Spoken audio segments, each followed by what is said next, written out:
कहते हैं तमन्नाओं से कहाँ शहर मिलती है, तमन्नाओं से कहाँ शहर मिलती है, चलना पड़ता है मंजिल पाने के लिए। आइए दोस्तों, मैं राहुल सर आप लोगों के लिए एक बहुत ही अच्छा कहानी लेकर आया हूँ। बहुत ही रोचक कहानी है, एक राजा की कहानी है। एक बार की बात है, एक राज्य में एक राजा हुआ करते थे जो बहुत ही ईमानदार, कर्तव्यनिष्ठ, जनसेवक राजा थे। और उनका काम था गरीबों को, दीन दुखियों को सेवा करना एवं अपने राज्य के जन सेवा करना। लेकिन दुख की बात यह है कि राजा साहब अब धीरे धीरे बूढ़े होते जा रहे थे। एक दिन की बात है, राजा साहब अपने दरबार में बैठे हुए थे।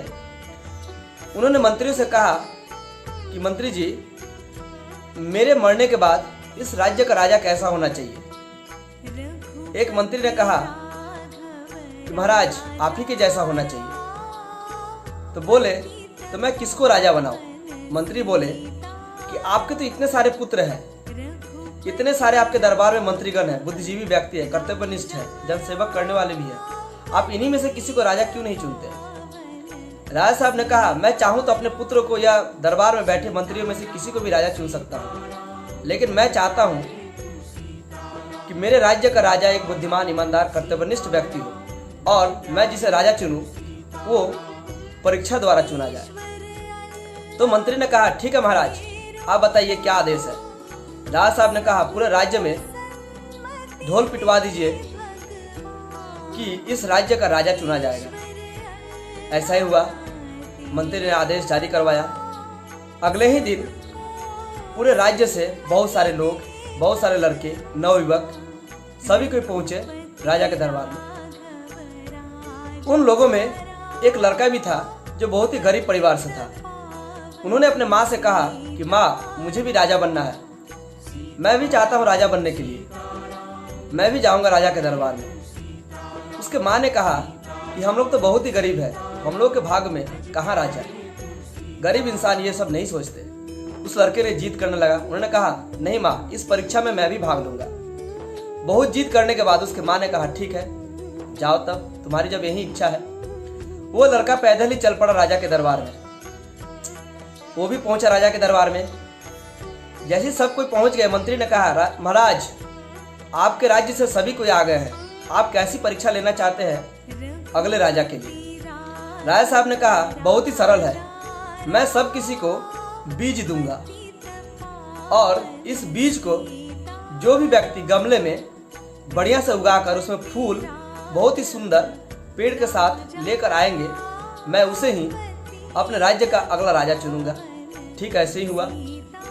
राजा साहब ने सभी व्यक्तियों के बीच में बीज बंटवा दिए, गमले बंटवा दिए और उन्होंने 6 महीने की मोहलत दे दी कि 6 महीने के अंदर सभी कोई इस गमले में बढ़िया सा फूल का पौधा फूल के साथ लेकर आएगा। जिसका फूल का पौधा और फूल सुंदर होगा उसी को इस राज्य का अगला राजा बनाया जाएगा। सभी कोई बीज लेकर अपने अपने घर चले गए। सभी किसी ने बहुत मेहनत किया, खूब पानी डाला, खाद डाला। 6 महीने तक सभी किसी ने बहुत ही मेहनत किया। सभी किसी के फूल के पौधे भी अच्छे अच्छे निकल आए, फूल भी निकल आए। लेकिन एक बात है, वो जो गरीब लड़का था जो गया था राजा बनने के लिए, उसके गमले में अभी भी पौधे नहीं निकले, बीज नहीं निकले। उन्होंने माँ से कहा, माँ और 10 दिन ही बचे हैं, पता नहीं मेरे गमले में अभी तक पौधा क्यों नहीं निकला है। मुझे लगता है कि सच में गरीब के भाग में राजा बनना नहीं लिखा होता है। ठीक ऐसे करते करते दिन करीब आ गए। वो दिन भी आ गया जब सब किसी को गमले के फूल लेकर राजा साहब के पास जाना था। उन्होंने माँ से कहा कि माँ, मैं नहीं जाऊंगा, मेरे गमले में ना पौधे आए हैं ना फूल आए हैं, मेरे बीज तो फूटे ही नहीं, अंकुरित ही नहीं हुए हैं, निकले ही नहीं गमले में से।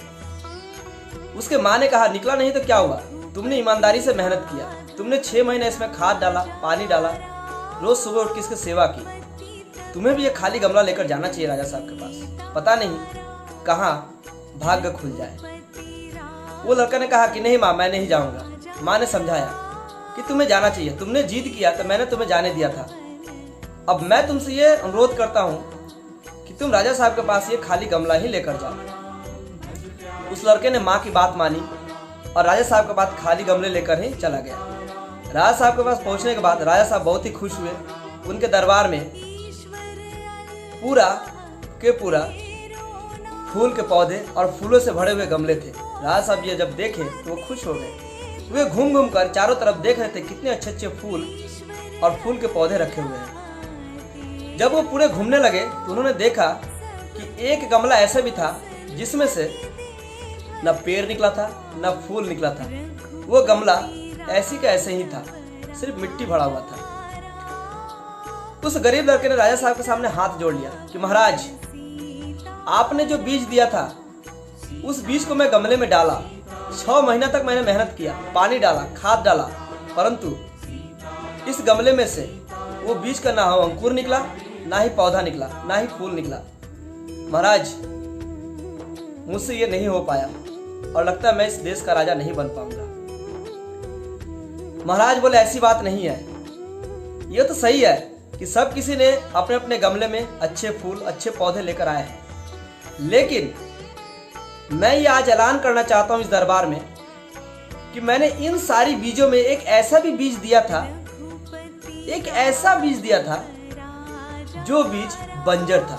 यानी इस बीज से फूल निकल ही नहीं सकता था, इस बीज से पौधा निकल ही नहीं सकता था। सभी के आश्चर्यचकित हो गए, ये कैसे हो सकता है। राजा साहब ने कहा कि हाँ, मैं देखना चाहता था कि मेरे इस बंजर बीज को 6 महीना तक कौन खाद, पानी और खूब मेहनत के साथ सींच सकता है और उसको लेकर आ सकता है। मैं यही देखना चाहता था। उस लड़के ने कहा कि महाराज, मैंने ऐसा ही किया। मैंने 6 महीना तक इस गमले को सींचा, पानी डाला, खाद डाला, लेकिन महाराज इसमें से अभी तक कोई भी ना पौधा निकला और ना ही फूल निकला। मेरी माँ के कहने से मैं यहाँ पर आ गया। महाराज, मैं नहीं आ रहा था इस खाली गमले को लेकर। उसने कहा, राजा साहब ने कहा कि तुम ही अगले राजा हो इस राज्य के, क्योंकि तुम ही वो व्यक्ति हो जिनको मैंने खराब बीज दिया था, बंजर बीज दिया था, और उस बीज से ना पौधे निकल सकते थे ना ही फूल निकल सकते थे। लेकिन मैं ये देखना चाहता था कि कौन ईमानदारी से इस काम को कर सकता है। तो दोस्तों, कहने का मतलब है कि हमारे जीवन में भी ऐसे बहुत सारे मोड़ आ सकते हैं जहाँ पे आपको बहुत सारा चीज़ सुनापन लगेगा, लेकिन उस सुनेपन में भी हम लोग को मेहनत करनी पड़ेगी। हम लोग के आगे की राह देखना पड़ेगा। हम लोग ये सोचना पड़ेगा कि जो भी सारी चीज़ें हमारे सामने पड़े हुए बंजर नहीं है। कभी न कभी ये भी हो सकता है कि कीचड़ में भी कमल खिल जाए, और ये होता भी है। हम लोग को ये कई बार देखने को मिला है कि हमारे आस पड़ोस बहुत सारे जगह गरीब से गरीब घर के बच्चे ही आगे बढ़े हैं। गरीब से गरीब घर के लोग ही डॉक्टर, IAS, IPS, इंजीनियर, बहुत सारे चीज़ बन पाए हैं, बहुत सारे मंजिल हासिल कर पाए हैं। हम लोगों को भी कुछ ऐसा ही करना पड़ेगा। तो आप लोग बहुत सारा चीज़ कीजिए, बहुत आगे बढ़िए, बन दिखाइए कुछ ऐसा कि दुनिया करना चाहे आपके जैसा। बन दिखाइए कुछ ऐसा कि दुनिया करना चाहे आपके जैसा। दोस्तों, यहीं तक ये कहानी था। अगर आप लोगों को यह कहानी अच्छा लगा हो तो राहुल सर का अनुरोध है कि आप लोग कृपा करके मेरे चैनल को सब्सक्राइब कर दें, लाइक बटन दबा दें। मैं ऐसी अच्छी अच्छी कहानी लेकर आप लोग के लिए अगली वीडियो में आता रहूँगा। धन्यवाद।